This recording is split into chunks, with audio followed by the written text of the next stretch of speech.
The LA band Failure would have their first run in the early to mid 90s, and while they didn't sell millions of records, they soon developed a cult following long after their breakup. Failure's third album has been regarded as one of the greatest and most underappreciated albums of the 90s. Part of Failure's cult following could also be attributed to their fellow musicians, including groups like Tool, Paramore, and Deftones, who've paid their respects to the group.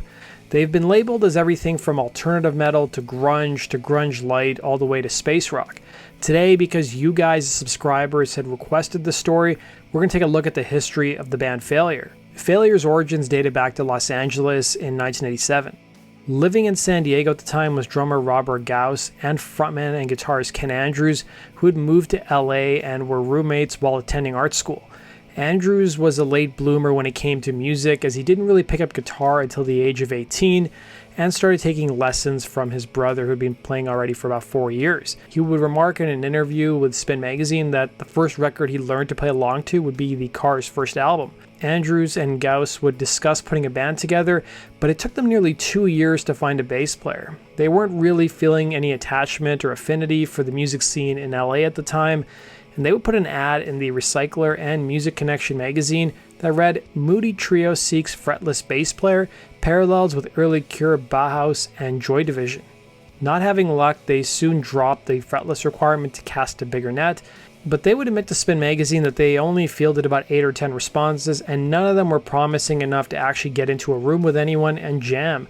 However, there was one person they decided to give a shot to, and it would be an Encino native and bassist and multi-instrumentalist Greg Edwards. It was now 1989. Edwards would tell Bandcamp, "Ken was by far the most serious musician I had met at that point, and more importantly, he was very good at charting practical steps on the way to a goal.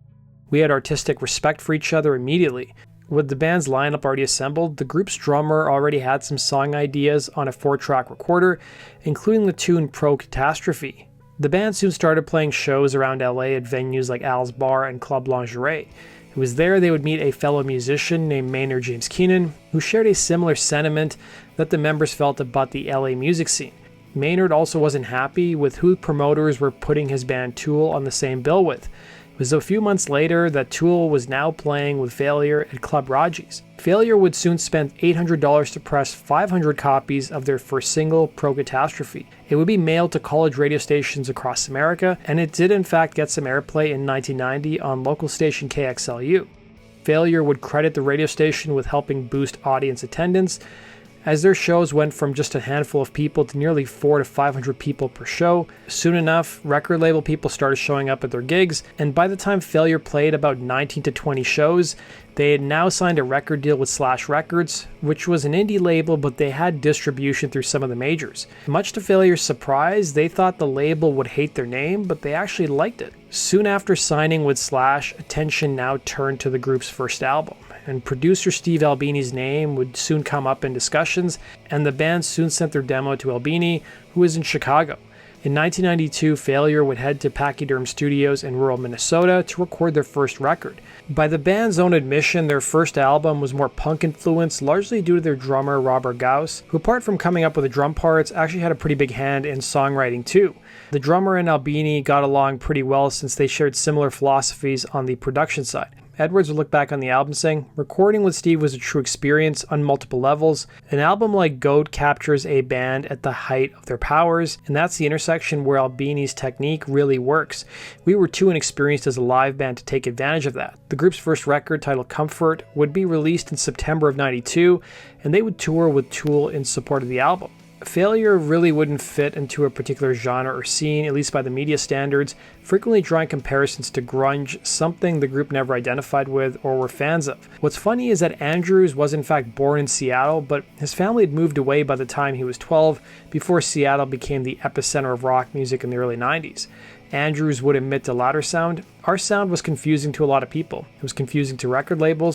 it was confusing to the press, and it was confusing to a lot of fans. The band, as I alluded to earlier, were unhappy with the production on Comfort and wanted to have more of a produced record, and that created some issues going forward. One important thing that happened during the time they were working on their second album was that Edwards and Andrews now became roommates, and for the first time, they were writing next to one another. Edwards would recall what kind of trouble they ran into during this time, telling Bandcamp, "We were pretty excited about it, but when we played it for Robert, he was visibly unimpressed with what he perceived as a popular direction." The group's drummer soon left before the recording began on their second record titled Magnified, and Andrews and Edwards would soldier on. Edwards would tell Bandcamp, "We kept charging ahead with new ideas and discovered a really effective way to work where we could trade off instruments from section to section as we composed. We were both writing lyrics and melodies and playing bass and guitar. It was a very productive, creative time." As for who would play drums on the group's second record, they would be programmed using a drum machine, and they would then bring a drummer in to play those parts, but the drummer they brought in struggled, so he only played on several tracks. Edwards soon got behind the kit and contributed drum parts to about half the album. Funny enough, the pair wouldn't tell their record label that they were without a drummer, not wanting to freak them out. It was when attention turned to their tour for their second record that drummer Kelly Scott entered the picture. The group's second album, released in 1994, would sell about 40,000 copies. The band would begin work on their third album, Fantastic Planet, in the summer of 1995. Fantastic Planet would take its name from a 1970s-era French film that the band would watch during their downtime from recording. Failure would live and record in a house that once belonged to Lita Ford, paying about $2,000 a month for rent, and since they didn't need to commandeer a huge studio, the album was made for pretty cheap. One prevalent theme on the record was both depression and drug addiction. Edwards would admit to Bandcamp, "At the beginning of the process, I had fallen into a pretty deep, immobilizing depression and felt utterly incapable of rising to the moment and making the record. I chose heroin as a way out of my funk. Fortunately, it worked like a charm and gave me a perspective from which to write lyrics from outer space." As the band was finishing Fantastic Planet and talking about mastering the album, they received a call from their manager who informed them that their label was being put up for sale and that their new record may never come out. Whoever bought Slash would own Failure's contract and could decide what to do going forward. Fantastic Planet would end up sitting on the shelf for nearly 18 months until Warner Brothers, who was one of Slash's distributors, bought the company and finally released the album in August of '96. But the waiting period between finishing the album and when it was actually released only exacerbated the internal problems in the group. Andrews would tell Louder Sound, "We had artistically, creatively, and emotionally put everything we had into making Fantastic Planet.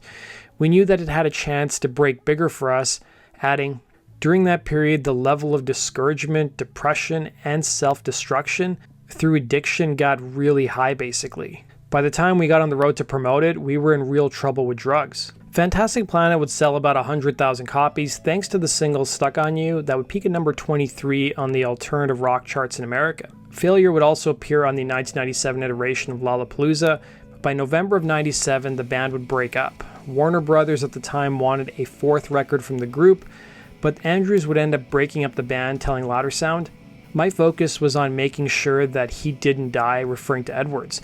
"I was doing my best to help. I was in contact with his parents.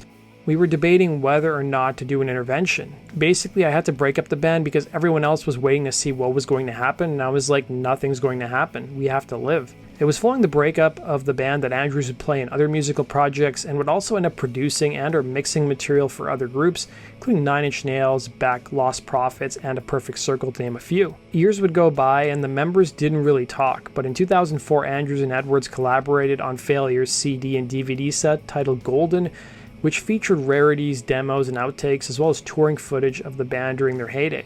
But a reunion wouldn't really happen until years later when all the members got sober, and a big reason for them reuniting was that Andrews and Edwards had children only a few months apart, and that experience resulted in them bonding once again. Also, because the internet was a lot different than it was in the mid to late 90s, a whole new audience had discovered Fantastic Planet, and over the last 20 years the band's fan base had grown considerably. The band's first live show would take place at the El Rey Theater in LA, and it would sell out in just 2 minutes. The band members would admit they were surprised by the audience's age, expecting people in their 30s and 40s, and a majority of them were actually in their 20s, with some teenagers being there too. Since the band's reunion, they've released 3 new albums, with their latest LP coming in 2021. That does it for today's video, guys. Thanks for watching, and we'll see you again in Rock and Roll True Stories. Take care.